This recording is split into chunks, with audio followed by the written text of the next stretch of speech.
Hello, everyone. Welcome to another episode of iCast. We have a very special senior here today with us. If you want to give a little introduction to our viewers. Hello, guys. My name is Sebastian King, and I'm a senior at iPrep Academy. Yeah, and me and Sebi actually go way back. Oh, yeah.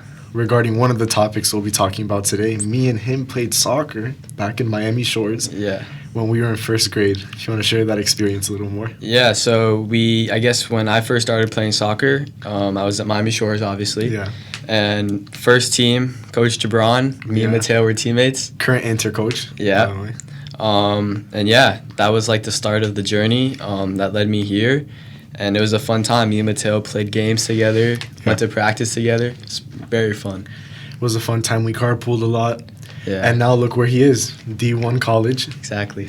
So we're going to start off with that a little more. Explain a little bit about where you've gotten with the whole soccer, the college you've been admitted to, as you can see behind us. But explain more about it. Yeah, so obviously on the screen, I've committed to Stonehill College, Division I, NCAA in soccer. Basically, I've played at Miami Shores, and then my freshman year, I joined South Florida Football Academy, which is a MLS Next Academy. I would say probably the highest league you can play in, I guess. And, I got recruited to go play at Stonehill College. I started the recruitment process in 8th grade, late of 8th grade. Okay. Started very early, but I guess you could say it was worth it, because just committed, so yeah. And how did that recruitment process look like? Yeah, so you would I started by going to ID camps, which just get yourself out there to the coaches. Around the country, yeah. Exactly. What were some places you went to? So I went to UCF. Yeah. I went to all the big ones. So UCF, Duke, Clemson. Obviously, I knew as a freshman or even as an 8th grader, I wouldn't get an offer, but it would just get my name out there to the coaches. Yeah, of course. And I would send emails. So I think I sent over 100 emails to different schools. Amazing. D1, D2, D3. And recently, Stonehill saw me play at MLS Fest, which is a huge tournament, showcase for MLS teams. They saw me play, and then I got the offer. So amazing. Yeah. Do you think you starting at a younger age gave you a step up or an advantage compared to other athletes? Yeah, for sure. I would say, like, if anyone wants to start this process, that's, like, my main advice to do it. Yeah. My teammates, some of them haven't even started yet, and they're juniors, which I think is too late. Yeah. But I believe if you start, the earlier you start, the easier it will be for you to pick a school in the future. Of course, yeah. You go with a broader range of schools and then you specify as you get older. Got it. Let's talk a little more about that first step, because that's some step that people don't even get to. Yeah. The transition from regular academy to MLS Next Academy. For sure. What were you able to do to ensure that happened? Yeah, my first year joining South Florida, I knew that it was going to be a change. There's going to be a difference in everything. Of course. Level of training, players, games. So I knew that that summer I had to work, and I had to be consistent. I had to make a schedule, and I just followed it, and I was consistent, Yeah. I worked, and it did pay off. And then every summer and throughout the season, you have to maintain a good performance, or else you won't play, right? That's the hardest part, right? Exactly, yeah. The nerves kicking in. Yeah. I mean, it has to be every performance. Yeah. I mean, you have to perform. Especially at your position. Yeah. Which is just... which is winger, so forward, up top. Yeah. You always have to be producing. Exactly. Assists, goals, whatever it may be, yeah. And how were you... Because this is another part where a lot of people struggle. How were you able to balance that sort of pressure on the athletic side with academic pressure as well? Yeah, so that's a good question, actually. I always go by academics always go first. Okay. And that's what my parents taught me. Of course. And I believe in them, and I believe in that academics should always come first. If soccer does suddenly end, and if you don't focus on academics, you won't have anything. Yeah, right? of course. So definitely academics first, but, South Florida is in Boca, so it's far. Far drive. It's a far drive, around an hour up and back every day. When did practice start? Well, my first 2 years, it was from 8 to 9:30 p.m.? p.m., yeah. My God. So the first 2 years in high school, I had that time from 3 o'clock to obviously 8 o'clock to do homework. But now It starts at 5 o'clock, 5 to 6:30. Yeah. That's rush hour. Yeah. So traffic has to be heavy for Yeah, that. right from school, I leave, Yeah. go home, change, and then go. Yeah. So I do my homework in the car, Okay. and when I come back, obviously. From soccer. Yeah. I hear that a big part of this has to be discipline. I mean, Yeah. being able to get up from a nap or Yeah. sacrificing sleep for academics. Was that a big part for you? Yeah, I would say so. Definitely not only for the academic side and, putting all my work into soccer and academics, but also I would say the social life as well. Okay, got it. The social life is completely different once you commit to this process. Yeah, of course. You're going to be away every weekend, especially going to iPrep, not the biggest school, but, my friends are close. We're all close together in iPrep, so we have that group. But, going to rather a bigger high school and, spending time with other people in the weekends, like other things like that, it's definitely different too. Of course. Yeah. And what were some of your favorite moments from those weekends away at soccer? It definitely has to be a hotel stay with the team. Yeah, it's always fun. Yeah, I mean, recently we had MLS Cup qualifiers in Orlando. Oh, okay. Yeah, 2 weeks ago in January. Yeah. And my roommate, his name's Edion, and he's the barber on the team. Oh, okay. Yeah. He was giving cuts? Yeah, he was giving That's cuts. We were playing hide and seek. It's it's the best thing. It's always fun building that bond with your teammates. For sure, yeah. And how have you felt that's helped you get to this point? Yeah, so, I mean, my first year joining South Florida, I wasn't really, it's new people, new environment, so I wasn't really close with anyone. But, as time went on and on, you get closer to them. And, I think they were also a big part in my success, because soccer is not just a one-person sport. It's a team sport. 11 people on exactly. the pitch. Yeah, so you guys have to all work together to succeed. Obviously you have your own duties. Yeah. But working together allows everyone to fulfill those duties correctly. Yeah. Got it. Having people there when you make a mistake or having people there when you fuck up. Exactly. It helps. Yeah. And going into the college route, how did you feel Stonehill was the best option for you? Yeah, so So when I committed, I had, I believe, 7 or 8 offers. 7 or 8 offers, and I narrowed it down to the top 3 for contract reasons and legal reasons. Yeah. I can't say the other schools. Okay. But I think Stonehill academically, again, we're going back to academics. Got it. Always going first. I want to study the business field, but specifically when I went to open house for Stonehill, I went to the sports management section. Okay. And I was like, yeah, this is it. Yeah. The professor was amazing. Okay, got it. The ideas and the beliefs that she had, and obviously soccer too. Yeah. The Coach Jim Reddish, and the coaching staff all believe in me, and they believe in how I play and my play style. Yeah. So that always helps, having the support of the whole faculty. Exactly. Yeah. And we've talked a little bit about it, but what's that second option for you? For me, this is one of the coolest parts about Stonehill. Yeah. So there's an Boston is filled with sports teams, right? Pats, Celtics, all of them. Yeah. Hockey teams. Bruins. Exactly. So at Stonehill, there's internships at different sports teams. Okay. And the main one is working with the Boston Celtics. Yeah. And that's just amazing, So cool. Coming from high school and then going to Boston and then working with the Boston Celtics. That's amazing, It's a lot of good opportunities, of course, that comes with it. Yeah. And a lot of connections. So, I mean, I'm looking forward to potentially doing that for sure. Yeah, of course. Yeah. Let's say soccer doesn't pan out, which it will. Yeah. I have no doubt about it. Yeah. You have that as a backup, For sure. Going and managing the Boston Celtics. Imagine how cool that would be. Yeah, I mean, that's like a dream. Yeah. Apart from the soccer, apart from the academics, what are you most excited about going into Stonehill?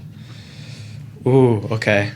I would say probably meeting new people. Okay. And making new friends. I think, moving to another big city like Boston, coming from Miami, the change, it will be different with the weather and, different people for sure. But, I think it'll be fun meeting new people that are from that area, and other people like me that are coming from other parts of the U.S. And, meeting new people, and that eventually maybe could be lifetime friends. Yeah, of course. Yeah. That's where you make a lot of friends in your life. The cold is going to be a big part of it. Oh, yeah. Here, I mean, we just hit a cold front, actually. We're getting 40s every day, but imagine living in that weather. Yeah, I mean, right there, I think I checked yesterday, and it was like 10. It's 10 degrees. And they just had, like, this big snowstorm there. Playing soccer is different in the cold. Oh, yeah. I don't know if you've gotten the feeling, but having your lungs burn and you have to get used to it. It's not the best, but I have to get used to it, you know? Of course, to be able to chase that dream. Yeah, for sure. And where do you see yourself in the future? Pick one scenario. One scenario. All right, this scenario is going to be if soccer works. Obviously pro. Okay. I do have an agent that I know in Belgium. Okay. I recently went to Belgium 2 years ago to go on trial with a local club. What's their name? It was Anderlecht. Oh, wow. Okay. Anderlecht, Great team. What's his name? Anderwield? Huh? Remember the center back from Tottenham? Oh, yeah. Toby Alderweireld? Something like that, yeah. He played there. Yeah. Okay. Great academy. Of course, yeah. In Belgium. One of the top. So he has trials lined up for me already after college. Perfect. And he's also looking to get into the MLS business as well. Yeah. So, you know, I'm going to keep going, keep performing how I am right now. Of course. Eventually, if I think I'm ready to go pro, then I'll try it, you know? Of course. So definitely probably seeing myself either in Europe or somewhere in the MLS for sure. All right, let's make this be the moment. You pick one team to be in the future. And when you get there, we'll replay this podcast. It's got to be Barcelona. Barca? Yeah, it's always been your favorite team. That's my day one team for sure, yeah. What's your biggest soccer inspiration? Player? Ooh, that's a hard one. Okay, I would say... All right, it's niche, but I would say Messi. Not niche, sorry. It's broad.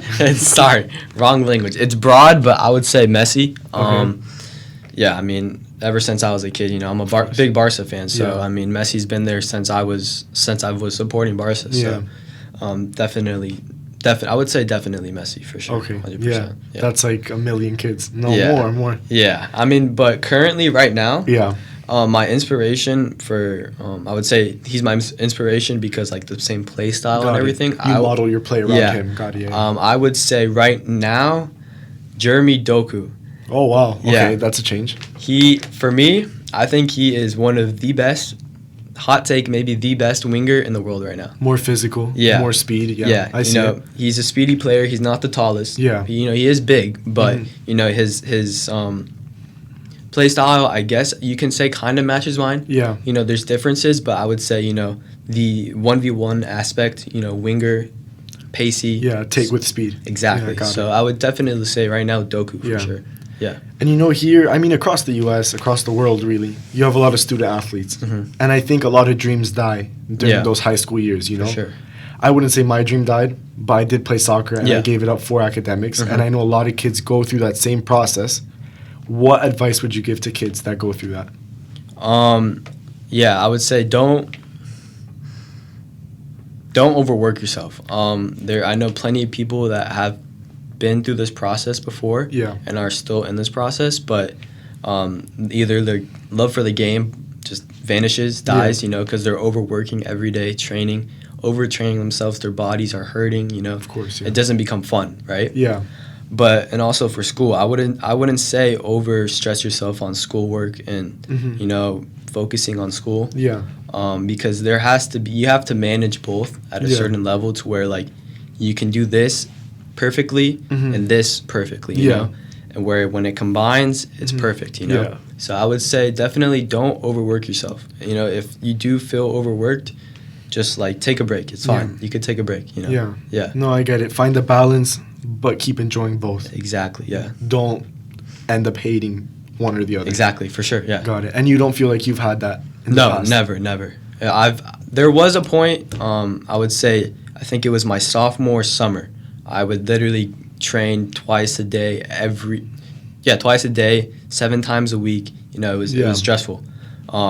And by like the first month of summer, I was dead. No, of course. You work your body too much. Yeah. So, I mean, I had to take a break. Yeah. But it was like a 2-week break. And then I came back and I was like, I need to have a schedule that works the best for me. You know? And I see all the discipline you're putting into this. I see all the work you're putting into this. It's amazing, really. Thank you. who has been your biggest inspiration? Not sports player. Yeah. Someone personal. My parents. Your parents. My okay. parents, 100%. My dad and mom both, put in a lot for me. Yeah. My dad has been driving me to practice, Yeah. to Boca.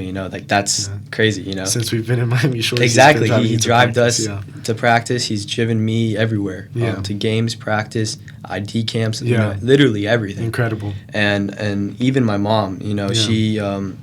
She sometimes gets off work early to help me, to take me to practice so my dad can't. Yeah. My dad literally changed his job to work at home for me, Incredible. Yeah. So they sacrificed a lot. The process as well, the recruitment process, they put in a lot. They helped me with the emails, talking to coaches.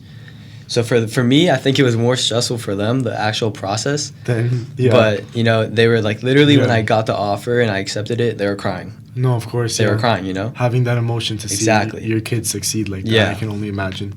It's always nice to have a family behind you. For sure, having parents supporting you. Yeah. I'm so happy to hear of everything you're doing, Sebi. Thank you. We've had you here since pre-K or kindergarten? Kindergarten. Yeah. We've seen you grow. We've seen you become the player you're about to become. And we're so excited to have you on this podcast today. Thank you. Thank you for being here with us. Of course, anytime. We're going to end it with our famous lightning round. Okay. So we'll start off with the famous question. You told me you had time to think about this. Oh, yeah. All right. Is a hot dog a sandwich? A hot dog? All right. This is a hot take, too. Okay. I'm a guy with hot takes, but I don't think it's either. Okay. I think a hot dog is a taco. Okay. There's always that one guy. All right. So my explanation for this is look at a taco and look at a hot dog. Okay. You have the shell. Okay. You have the meat. Okay. And you have the stuff. I got it. Tomatoes, guacamole, sour cream. Yeah. You have a hot dog. Okay. You look at the bun. Same shape. The meat, the dog, the wiener is the meat in a taco, and then the condiments on top of the hot dog mash a taco. So I think it's a taco. It's always that one guy. Always that one guy That's in the me. room. How? That is a wild take. I think I've only heard 2 people in my life say that. Okay, moving on. Come back from practice, tired, dead. What show are you putting on? I'm not much of a show guy. Okay. I would watch YouTube. Okay. But if I were to pick a show, you can give a YouTube channel. Okay. YouTube channel. There's a lot. When I'm eating dinner after practice. Okay. FaZe Rug. I don't know. It hits a spot every time I'm eating. Okay. But also, like after I'm eating, I transition to different YouTubers. Like my mood changes. I'm tired. Don't feel like doing anything. Lay down in bed. Watch some Danny Duncan. If you know who that is. Yeah. Sidemen too. Okay. Goats. So I would say, those people for sure. Okay. Now a question I'm sure you've been thinking of a lot. Yeah. Who has been the hardest defender you have ever played? That's a hard question. That is a hard question. Very hard question. Oh my God. Played some great teams. Oh, yeah. I know as a defender, I'm always thinking about who the hardest attacker I've ever played was. Oh, that's a very good question. Got me thinking here. Okay. No, take your time. Don't worry. I would say Quentin John from Inter Miami. Recently committed to UNC, North Carolina, Chapel Hill. Wow. Okay. Plays at Inter Miami. 100% the hardest defender you've faced. Yeah, by far. And I would say this was before he joined Inter Miami. So he was at PSG actually. And I was still at Miami Shores. Yeah. But even though I was a little kid, yeah. Of course, yeah. Levels. There's levels. Sucks we never got to play against each other. Yeah. I would beat you. But I wonder how that would have gone. Yeah. I'm not sure about that, but it's okay. Okay. Favorite song? Oh, better. Favorite pregame song? Favorite pregame song? I don't have a favorite pregame song. I have an artist. Okay, pick an artist. Yeah, that's fine. I have many artists. Pick one. But if I were to have to pick one pregame, I would go with. Right now, I would go Drake. Drake, all right. Drake. Before the game. Has to be Drake. Pick a song, though. But a song specifically, I would say, all right, this is not by Drake, but we're going to go Finito by Chief Keef. Okay. Definitely Interesting. a hype song for sure. Get that. Yeah. Okay, again, thank you so much for being on the podcast, Sebi. Of course, 100%. It's been a pleasure. Today, I want to give a special shout out to our production team, which isn't much people, but still they manage every day to be here. So special shout out to Gabriel Lavandera, Haniel Duenas, and the head of production, Alan Zheng. Round of applause for them. You can put like the sound effect Of the clapping? Yeah. Okay, perfect. Okay, thank you for watching today, guys, and we hope you have a great day from iCast.